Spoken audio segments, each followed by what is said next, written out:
saaka soo jeedinayaa hadal yar oo kooban hadalkaas yar ee kooban waxa weeye dalka Soomaaliland hoos eegdiisii aad bay u liidataa awal baynagoo dawlad aan ictiraaf haysan aynu ahayn laakiin berigii hore sidan weynu dhaani dalka waxa ka jira 3 gole saddexdii gole shaqadoodii oo dadkii ay meesha u fadhiyeen oo saaka liita abaarina ku dhacday go'aan maanta xaggii maciishada iyo xaggii dalka iyo wax dhinac kastoo la eego way ka liitaan ma shaqaynayaan xafiiska tagto nin wasiir ugu takarmayst waxaan leeyahay oo kale xildhibaanadii nin waliba hawdkiisu galay golaha yar inta yar ee joogtada ay guursada ayuunba hadeer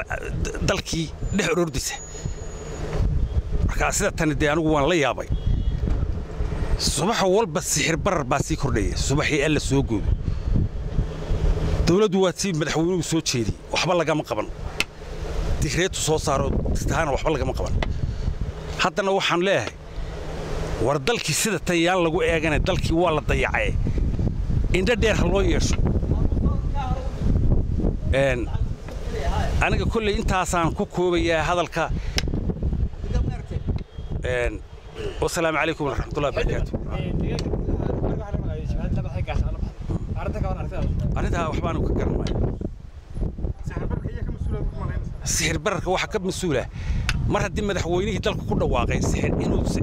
ودكتاتك صاري إن دولار كذا أنت على قدكوا. نكشي تبي ووسير ك محوها إن مدحتوه dadku ha weydiyo sababtu uga jawaabi lahayd ilaa hadda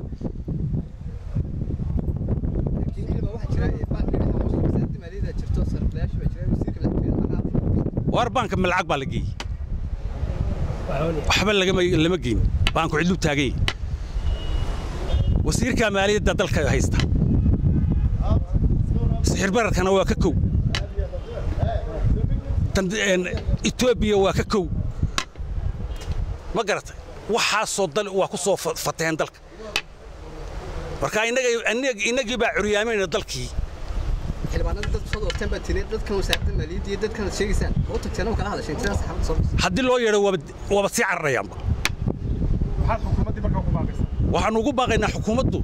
dadkeeda dalkeeda ha u dibicsanaato waxna ha qabato